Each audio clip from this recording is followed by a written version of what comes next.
Look who we have here. Pick it up. But... Pick it up. Now eat it. Today is Greg's first day of middle school, and his older brother wakes him up claiming he overslept. What? What are you doing? Get up! Mom and Dad have been calling you for an hour. You're about to be late for your first day of middle school. Greg quickly gets ready, only for his sleepy dad to rush in and tell him it's only 4 a.m. Are you insane? School doesn't start till next week. The worst part, little Manny is now awake and refuses to let their mom go back to sleep. Greg, what are you doing up making all this noise? It was Roderick. Turns out, Roderick's prank worked perfectly. He's once again managed to mess with his little brother. Greg believes he's ready to start a new chapter of his life, unlike his best friend Rowley, who still acts like a little kid. When the alarm finally rings on the actual first day of school, Greg starts his morning with his older brother's stinky armpit shoved in his face. 3 days, no shower, smell the love. Let me go, Roderick. Roderick gives him a few survival tips for middle school. You'll be dead or homeschooled by the end of the year anyway. Meanwhile, Manny pees while sitting right at the breakfast table, making the whole scene even more disgusting. I think it's gross and undignified that I have to eat breakfast next to him. And all of this chaos happens because Greg once scared him with a story about a monster living in the toilet. I was just joking with him. Greg is shocked the moment he walks into school. Kids his size have to share the hallways with giant, hairy 8th graders going through growth spurts, as well as juvenile delinquents and total weirdos. I think middle school may be the dumbest idea ever invented. Thankfully, Greg spots Chirag Gupta, a kid even smaller than him, which makes him feel slightly better. Picking the right seat is crucial. Nobody wants to be stuck next to a total idiot for the entire year. But poor Rowley clearly has no idea what kind of battlefield he's stepped into. Well, there you go. He even shows up wearing the goofy clothes his parents brought him from their trip. Greg has a master plan to become the most popular guy in school. Rowley, confused, asks who ends up at the bottom of the popularity ladder. Who's at the bottom? Hey, guys. Unfortunately, he's about to find out for himself. Fregley gets sent home at least once a month because of his terrible hygiene. Want to see my secret freckle? In gym class, the teacher splits the students into 2 teams. The cooler ones wear t-shirts and the losers go shirtless. Then he introduces a brutal game called Gladiator. The skinny, shirtless kids have to run for their lives from the taller ones chasing them. Greg and Rowley decide to hide under the bleachers until class ends. Greg is furious that they're forced to compete against these Neanderthals. A 7th grader named Angie, who's also hiding there, agrees completely. What are you doing hiding? Avoiding the pain. She calls middle school a cattle pen, where parents dump their kids so they don't have to deal with them during the most chaotic stage of their lives. Rowley, however, is thrilled. He's never talked to a girl for this long before. I'm Angie. Great story. We're gonna go now. To avoid being targeted again, Greg comes up with the idea of wearing t-shirts so the bullies will think they're part of the cool team. But just then, he spots something horrifying, a moldy green slice of cheese lying on the basketball court. Stop! He almost makes the fatal mistake of touching it until Chirag stops him just in time. That piece of cheese is cursed. No one knows where it came from, but everyone knows one thing. You touch it, and you're doomed. Didn't touch the cheese! No, I didn't. I just looked at it. Really? One day, a kid named Darren made the mistake of touching the cheese. From that moment on, he became a total outcast. The school went into full panic mode, what everyone called cheese fever. Took it away. Peter has the cheese touch. The cheese touch? You get The only way to get rid of the curse was to pass it on to someone else. It finally ended when a student named Dieter Müller moved back to Germany and took the curse with him. Since then, the cheese has just been sitting there on the pavement, waiting for its next victim. But Greg's troubles don't end there. His next nightmare comes in the school bathroom, where the stalls have no doors. Greg swears he won't poop until high school. I'm not pooping until I'm in high school. Still, the cruelest place in all of middle school is the cafeteria. No one lets Greg and Rowley sit with them, so they end up sitting on the floor next to the trash cans. At first, he thinks the day didn't go too badly, until Rowley embarrasses him in front of everyone by asking if Greg wants to come over and play. One of the bullies overhears and mocks them instantly. Yeah. Do you guys want to play with us? Greg comforts himself, thinking, let that jerk laugh now. In 20 years, he'll be the one cleaning up after my dog. Later, Greg lectures Ruli, explaining that kids their age don't play anymore. They hang out. My mom told me to just be myself and people would like me. Greg snuck into his older brother's room to check out his school yearbook and see what the class favorites looked like. But Roderick caught him and threatened to kill him. What did I tell you would happen if you ever went in my room again? Rowley grabbed Roderick's leg, giving Greg a chance to run and hide in his room. His bladder was about to burst, and he couldn't hold it any longer. But I really have to go. Don't care. Greg dared to confront his brother, but it was a setup. He had to lift Manny off the toilet, and suddenly, Roderick jumped out from behind the shower curtain, scaring him half to death. In the end, Greg got blamed again and was forced to clean the entire bathroom. Even the janitor knew about the cheese curse. Later, Greg and Rowley were deciding which club to join to become popular, but they were interrupted by Patty, who was running for student council president. If you get in my way, I will beat you up just like I did in kindergarten and 4th grade. She'd held a grudge against Greg since 4th grade, ever since he sang an offensive song about her. Patty is a fatty, has a face just like a ratty. Angie suggested Greg join the school newspaper, but Greg only wanted it to be about himself, not others. Then Greg decided to try wrestling. He'd watched it for years and thought he knew all the best moves. But things didn't go the way they did on TV. The gym teacher tossed around his little assistant until the poor guy was knocked out cold. This time, the coach divided the students into groups by weight class. Greg had to fight Fregley, who surprisingly turned out to be a total beast. Get off me! He tossed Greg around until he finally gave up. Greg came up with a plan. He'd gain 10 pounds and move up to the next weight class so he wouldn't have to fight that monster again. I thought you didn't gain any weight this week. My mom's ankle weights. But since he didn't want to wait, he strapped on his mom's ankle weights at the next weigh-in. That trick landed him in his friend's group, but it backfired when he had to face Patty, This is boys wrestling. whose parents had threatened to sue the school if she wasn't allowed to train with the boys. Seconds later, Greg was flat on the mat and Patty was on the front page of the school newspaper. Wow, look who's in the paper. He became the laughingstock of the entire school. Greg insisted he lost on purpose, claiming that if he had won, people would have mocked him for beating a girl. Next, Greg decided he'd become the biggest fashion icon at school.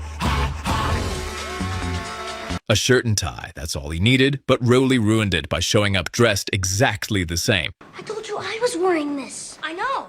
I wanted to be matchers. Everyone laughed at them again.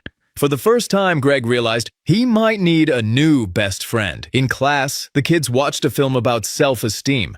Why doesn't anybody like me? A lonely, overweight guy with no friends was told to just be himself. He confessed that he loved breakdancing, and after showing off his moves, he instantly became popular among his classmates. Greg sensed a setup and started thinking about Rowley again. He needed to turn Rowley into someone cool. The problem with Rowley is that he's not enough like me. I can't ditch him because he'd be lost without me. First, Greg taught Rowley to wear his backpack using only one strap. According to Greg, all cool guys did that, just like carrying a machine gun or an electric guitar. Then he painted over Rowley's pink bike, making it black and cool. Today was the most important day of the year, Halloween, and Greg hoped Rowley wouldn't mess it up. Just then, Roderick walked into the kitchen. The boys were planning to go trick-or-treating in the fancy neighborhood, where people handed out full-size Snickers bars and Milky Ways, but Roderick scared them with a story about the Devil's Grove, a creepy area they'd have to pass through. A long time ago, two kids who are... He claimed Satanists used to live there and bake children into pizzas. Meanwhile, Mr. Heffley was busy defending their house from teenagers who might toilet paper it. Greg and Rowley were having a great time collecting candy, their bags filled to the top, until a group of bullies sprayed them with a hose. Greg made things worse by yelling after them, and now the two were running for their lives. They hid at Greg's grandmother's house, but the bullies didn't give up easily. You guys are so lucky you can hide in there behind your mommy. To scare them off, Greg grabbed a lawnmower, but accidentally scratched red-haired Pete's car. Pete went ballistic and the boys had no choice but to run again. They dashed into the Devil's Grove, where even the bullies were too scared to follow. This isn't over!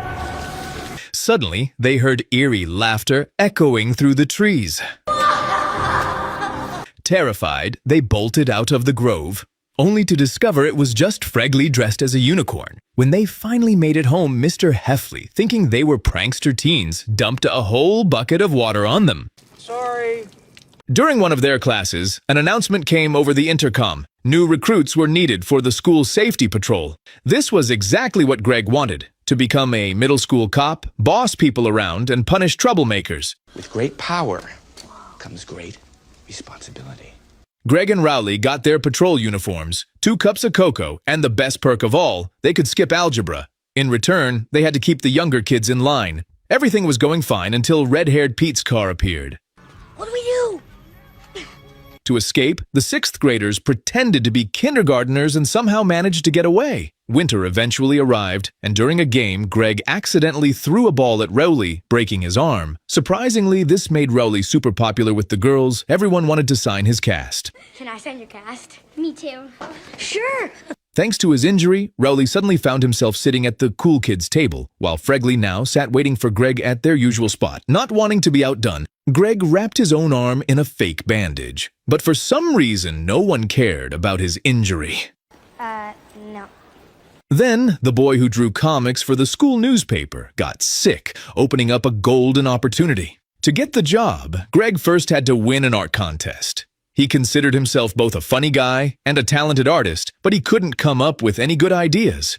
He invited Rowley over to help, but Rowley thought Greg's jokes were dumb and decided he didn't need such an assistant. It has to be a little more sophisticated. Annoyed, Greg kicked him out. Later, Greg had to walk the safety patrol kids home alone. It started raining, so Rowley kindly gave him his raincoat. While walking, Greg spotted red-haired Pete's car in the distance. Oh no. Panicking, he started tossing the little kids into a construction pit to hide them. Go! Unfortunately, a nearby resident witnessed the whole thing and called it in. To save himself, Greg lied and said his name was Rowley before running off and leaving the kids behind in the rain. Are you going to eat us? When the art contest ended, the results were announced. Rowley's comic won. The whole class cheered for him. It's funny. Except for Greg. Soon after, even the popular kids began greeting Rowley in the hallways. But Greg's lie came back to bite him. The principal called Rowley into his office, You are officially suspended from safety patrol. scolded him for his actions, took away his patrol uniform, and demanded he apologize to the kids. Greg remembered what his mom once told him. It's our choices that make us who we are. Feeling guilty but still jealous, he decided to let Rowley take the fall. Still, Rowley didn't seem bothered. He happily went on to draw a few new comics, completely unbothered by the drama. You know what, Greg? You're not a good friend. Greg only ever thought about himself. He made fun of Rowley's clothes, broke his arm, called his comic book stupid, and got him in trouble with the younger kids. That broken hand was the best thing that ever happened to you. Rowley told Greg not to call him anymore. They were no longer friends. Greg hoped their fight wouldn't last long, but Rowley really did stop talking to him. Soon after, the younger kids told their parents who had actually scared them. As a result, Greg lost his safety patrol badge, You're relieved of your safety patrol duties effective immediately. while Rowley, praised for his bravery after being falsely accused, was promoted to captain of the school patrol. Rowley even had a new best friend, Colin. Naturally, Greg assumed Rowley was only doing it to annoy him, so Greg decided he'd get back at him by hanging out with Fregley instead. But that turned out to be a disaster. Fregley found Greg's candy, ate it, and went completely wild. He even pulled a booger out of his nose and started chasing Greg around with it. Eventually, he locked himself in the bathroom and stayed there until evening. Out of nowhere, Fregley slipped a letter of apology under the door. Greg read the letter and decided he didn't need Rowley anyway. To prove it, he aimed to become the star of the school play, The Wizard of Oz. He did have the best singing voice of all the kids, but it was a little too high for the male roles. So he was offered the part of Dorothy. My mother is the president. She can ruin your life. Unfortunately, that role went to Patty since her mom was the PTA president. Instead, Greg was cast as a tree because the trees get to throw apples at Dorothy. Later, he found out the trees didn't actually have arms, but the costume holes had already been made after another student fell and lost a tooth. During the performance, Greg froze when he noticed Roderick filming him from the audience. Patty warned him that if he messed up the play, she'd come on stage and beat him up again. Greg panicked and threw an apple at her, but Patty caught it and hurled it back. Chaos erupted on stage, and Patty even used wrestling moves. By the time it was over, the play was a complete disaster, and even Greg's mom was disappointed. Greg decided to get back at his older brother. He wrapped a candy bar in an adult magazine and slipped it into his brother's backpack. Little Manny ended up finding it. Their mother scolded the young rocker in front of his band, which delighted Greg. How do you feel about having owned this type of magazine? Too bad he couldn't share the moment with his friend. Later, Greg got a chance to talk to Rowley at a mother-son dance, but Colin wouldn't let him see his former best friend. I'm sorry. We already have plans.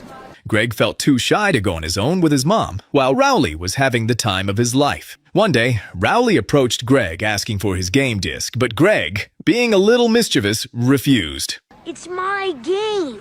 Rowley got frustrated and remembered past grievances, and Greg couldn't help but notice that his friend's hand felt tense and brittle with anger. Kick his butt, Rowley! It's easy! A crowd of kids started demanding that the 6th graders fight, but they had no idea what to do. Then red-haired Pete and his gang showed up at the school. The bullies grabbed Rowley, and Pete ordered him to pick up the cursed cheese and eat it. No. Eat it or I'll shove the entire thing down your throat. Reluctantly, red-haired Pete had to follow his own order. Greg was supposed to be next, but the gym teacher intervened and chased the bullies away. When the kids returned, they witnessed a chaotic scene. Oh my God. Patty was about to declare that Rowley was cursed, Rowley Jefferson ate! I ate the cheese!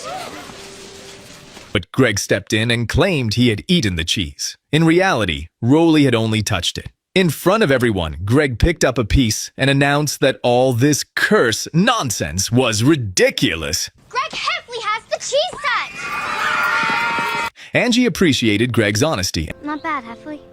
Not bad at all. and he even managed to bring Rowley back as a friend. Somehow, out of the two of them, only Greg seemed cursed. And despite everything, nobody dared mess with Rowley. Rowley! Oh, have a great summer. The cool kid. Wow. Greg survived stinky armpits, cursed cheese, playground disasters, and even his own brother's pranks.